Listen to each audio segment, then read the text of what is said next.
हमारे वेदों के अनुसार केवल 3 जातियां बताई। मैं बच्चों को भी बता रही थी बीच में, क्योंकि इस बात से मुझे बहुत अधिक पीड़ा होती है जब हमारा पूरा समाज किसी न किसी रूप में बटा होता है। तो हम बच्चों को बता रहे थे कि हमारे वेद में मनुस्मृति के अनुसार और हमारे शास्त्रों में केवल 3 जातियों की बात की। जाति नाम सुनकर के आपके मस्तिष्क में बहुत सारी बातें आती होंगी। तो 3 जातियां बताई और उसमें सबसे पहली जाति बताई मनुष्य जाति। कौन सी जाति बताई? मनुष्य जाति। यानी इस संसार में जितने भी मनुष्य हैं वो सब एक ही जाति के हैं, और वो जाति कौन सी है? मनुष्य जाति।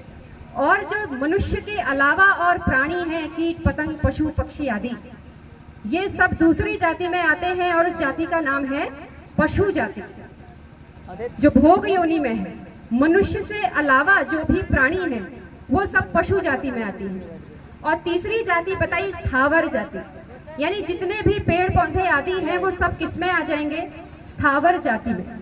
अर्थात समझ में क्या आता है कि जब ईश्वर ने सृष्टि की रचना की और मनुष्य की उत्पत्ति हुई तो एक ही जाति का निर्माण हुआ था और उस जाति का नाम है मनुष्य जाति। लेकिन आज हम अपने समाज को देखते हैं तो हमारा समाज विभिन्न मत मतांतरों में, विभिन्न विचारधाराओं में और एक वर्ग विशेष में भी अनेक जातियों में बटा हुआ है, जो हमारे लिए अत्यंत अत्यंत नुकसानदायक है। इस पर हमें ध्यान देना होगा। जब हम अपनी सनातन संस्कृति की बात करते हैं तो हमारी सनातन संस्कृति का कमजोर होने का केवल एक ही कारण है, और वह है हमारा आपस में बट जाना। तो हम सबको इस बात का ध्यान रखना होगा कि हम अपनी सनातन संस्कृति को बचाने के लिए आपस में बटे नहीं। क्योंकि आप देखते हैं कि जब भी 2 वर्ग आपस में लड़ते हैं, 2 देश आपस में लड़ते हैं, 2 मनुष्यों में आपस में लड़ाई होती है, तो अधिकतर पुरुषों की मृत्यु होती है कि महिलाओं की मृत्यु होती है? तो आप पाएंगे कि अधिकतर किसकी मृत्यु होती है? पुरुषों की मृत्यु होती है।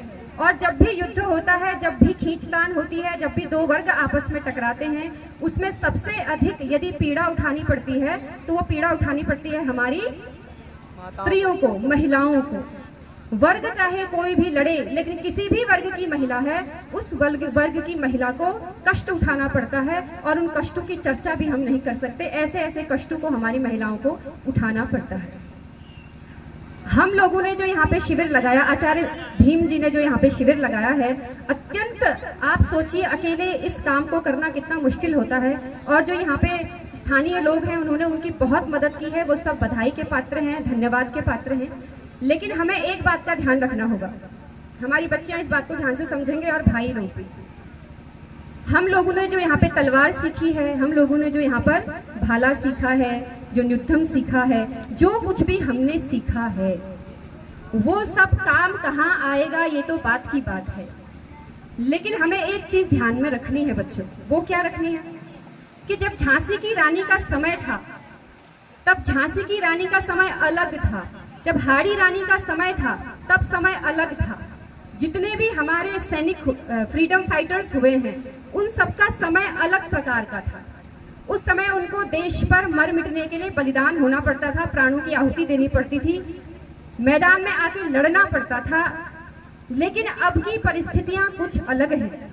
अब ज्यादा लड़ाई मैदान में नहीं लड़ी जाती है, बल्कि अब ज्यादा लड़ाई कहाँ लड़ी जाती है? बुद्धि के स्तर से लड़ाई लड़ी जाती है, मैदान में लड़ाई कम लड़ी जाती है। आज सबसे बड़ी विचारों की लड़ाई आप देखते हैं हमारे बच्चों के हाथ पे आज क्या है? मोबाइल है। चाहे वो अपने आप को गरीब कहता हो, चाहे वो आपको अमीर कहता हो, चाहे वो आपको हिंदू कहता हो, मुस्लिम कहता हो, सिख कहता हो, ईसाई कहता हो, या आपको किसी भी जाति का कहता हो। हालांकि मैं इन सबको नहीं मानती, मनुष्य जाति एकमात्र है। लेकिन वो किसी भी वर्ग से आता हो, किसी भी कैटेगरी से आता हो, गरीब हो कि अमीर हो, किसी भी स्थिति का बच्चा हो, उसके हाथ में मोबाइल फोन थमा दिया गया है। इतने ज्यादा आक्रामक चीजें उसमें दिखाई जाती हैं कि अब हमारे बच्चों के मन से संवेदनशीलता खत्म हो गई है। संवेदनशीलता समझते हैं आप? किसी को देख करके दया का भाव आना, या किसी को देख करके क्रोध उत्पन्न होना। जब हमारे वर्ग के साथ, हमारे साथ जब विरोध हो रहा होता है तो हम लोग विरोध भी नहीं कर पाते हैं। क्यों नहीं कर पाते हैं? क्योंकि हम लोग सोशल मीडिया में इतनी सारी चीजें देख लेते हैं कि अब विरोध करने की स्थिति भी हमारे अंदर नहीं रह गई है। क्योंकि सब कुछ मोबाइल में इतनी हिंसात्मक चीजें दिखाई जाती हैं हमारे बच्चों को। वो मर्डर भी उसमें देख रहा है, चाकू घोंपना भी उसमें देख रहा है, सब कुछ मोबाइल में जब वो देख रहा है, उसके सामने जब कोई घटना घटती है तो वो उसकी वीडियोग्राफी करता है, बचाने नहीं जाता। ये हमारे सनातन संस्कृति के बच्चों के साथ अधिक हो रहा है, इस बात का हमें ध्यान रखना होगा।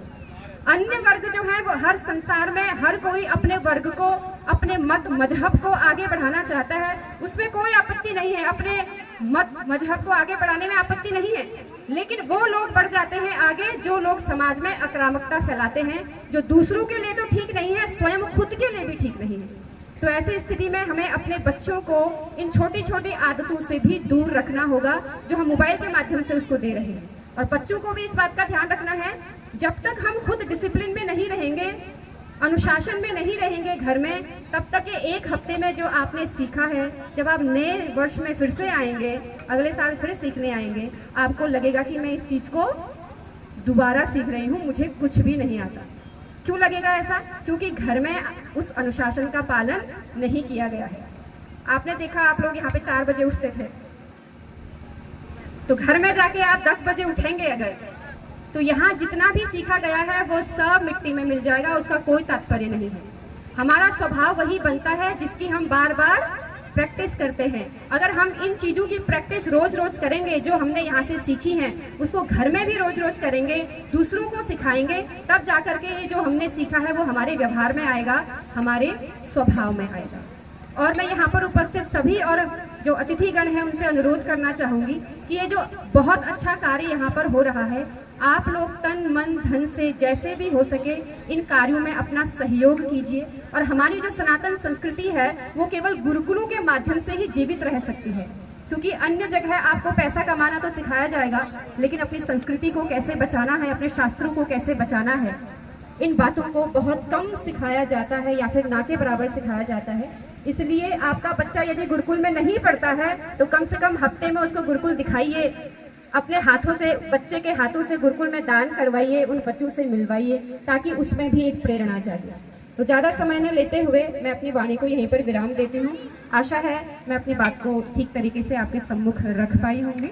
आप सबने मुझे अवसर दिया, इस बात के लिए बहुत बहुत धन्यवाद।